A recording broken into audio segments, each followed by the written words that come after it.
know the old saying, the grass isn't always greener on the other side of the fence, but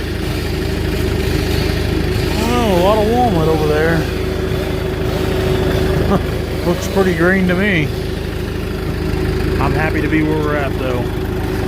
Happy to be where we're at. This tree right here, we're going along this morning along this fence line, and we're pushing trees. These are trees the last time Dad cut here, he left them. So what we're doing is he's trimming around it now, and I'm going to back in there at the skidder here in just a minute. And I'm going to use the tree pusher back here that Brandon built. Grapple there. You can see the pusher. What we'll do is we'll just push that tree over to keep it from falling on this nice 5-strand of barbed wire fence. That's a nice fence, and I sure don't want to fix it. But we got 3 or 4 more down through here. Total tree count at the end of the day yesterday was 87 trees we got cut and drug out. We've got several more cut. We've got a lot to do today. They're calling for the rain turn to snow tomorrow. It looks like it's going to go straight from summer to winter. Very little fall. Talking about cold weather coming up in the days, down to the low 20s, even high teens here the next few days. So I got to make sure all the machines got good on antifreeze. Antifreeze in them, you know. We put antifreeze in this skidder this morning, checked it, so it's good. Need to check the other one up there on the other job. Need to try to go get the skid steer and get it home today. Dad's boring in right now. Well, he stopped, but the saw died. But Dad's boring into it right now. Then he'll leave a little bit on that backside hold. I'll back up to it and I'll push it over.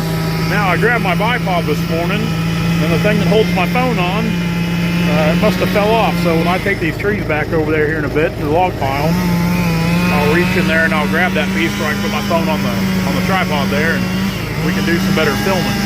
But right now, I need to get ready to push this thing. It's just astounding to me, all the timber that Dad's cut off this place here.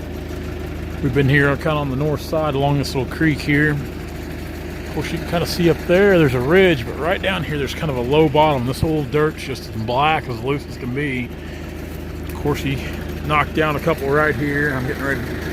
This one was hung up. I've got it pulled down. I'll cut it off. Like I said, they're nothing special. They're a bunch of good lumber logs. Some really good, clean logs. They're just tall and clean. Be some shipping logs in here, rotary grade type stuff. As I was coming down in here, like here's an old stump here, and that one there ain't as old as some. Of course, it's pretty old. That one's been cut quite a while. See it kind of deteriorating, but right out here, there's the top of it there. Right out here, I've seen some treetops that were just, they rotted down to nothing. They were so old. Yeah, right here they are. I mean, they have rotted down to nothing. I mean, there ain't anything left of that thing. That's an old top there, probably from at least 20 years ago or so. There's a stump there.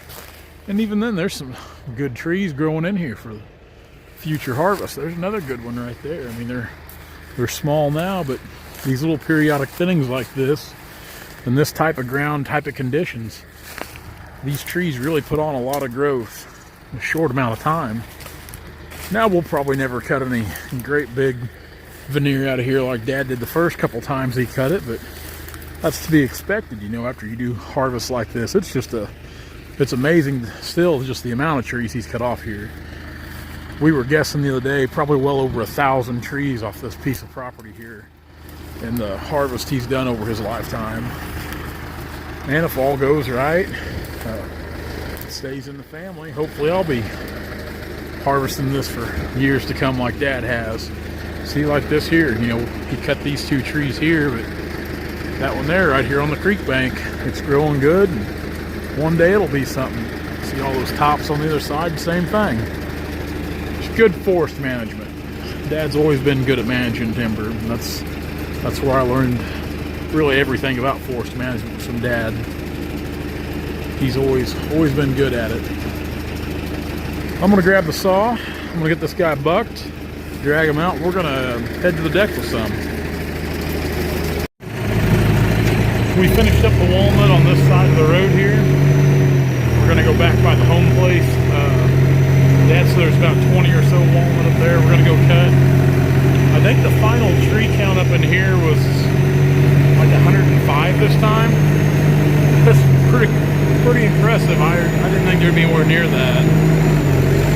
Didn't think there'd be anywhere near that. Good bunch of logs. They're clean. They're not super big.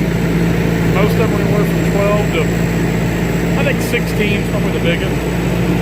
They're a good set of logs.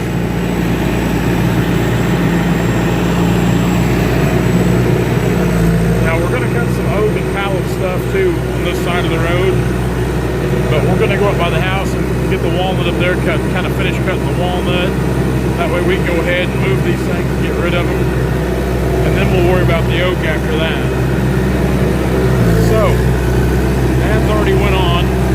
I'll have to have him bring me back over here and get my truck, which ain't a big deal, but at least we'll get this skidder out of here. And we'll start cutting some walnut by the house this afternoon. This is one of the nicer farms on the river, I think. Pretty much everything you see down here in the bottom ground, not all of it, almost. It all goes to the Century farm here. Oh boy.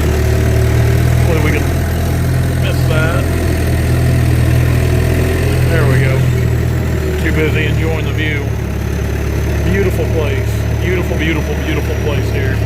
The river is over there where you can see kind of under the bluff. A few hundred acres of row crop ground. Of course, they're running cattle too. Rumor has it, I've always heard, there used to be an old cave entrance right up here. And they dynamited it in years and years ago. Which I would like to try to find that old cave entrance. I think it'd be pretty neat to go back in it. You can see we're on solid limestone right here. Which that's pretty much a lot of southwest Missouri. Yeah, this is definitely one of the most beautiful farms I've ever got to work on. Just the whole area up here, Kaplinger Mills, just north of Stockton here. Of course, I kind of grew up here, you know, living here all my life, right in this area. Anything from coon hunting to trapping the river down here. I used to do a lot of trapping on what they call the Horseshoe Bend right there in front of us. Trapped all up and down the river, coon hunted it, logged almost every place you can see in the camera here. It was a great place to grow up. So, this, like I said, is a beautiful farm. I always love getting to set foot on it. Just it's a blessing. It's a great place. I love it here. I can't say that enough. We're gonna go over here and cut a few of these walnut on the hill. And later this afternoon, I'm gonna go get the skid steer and get it here, and I actually might do some skid steering into the night on this job. Try to sort some logs, cook the old work lights on since it gets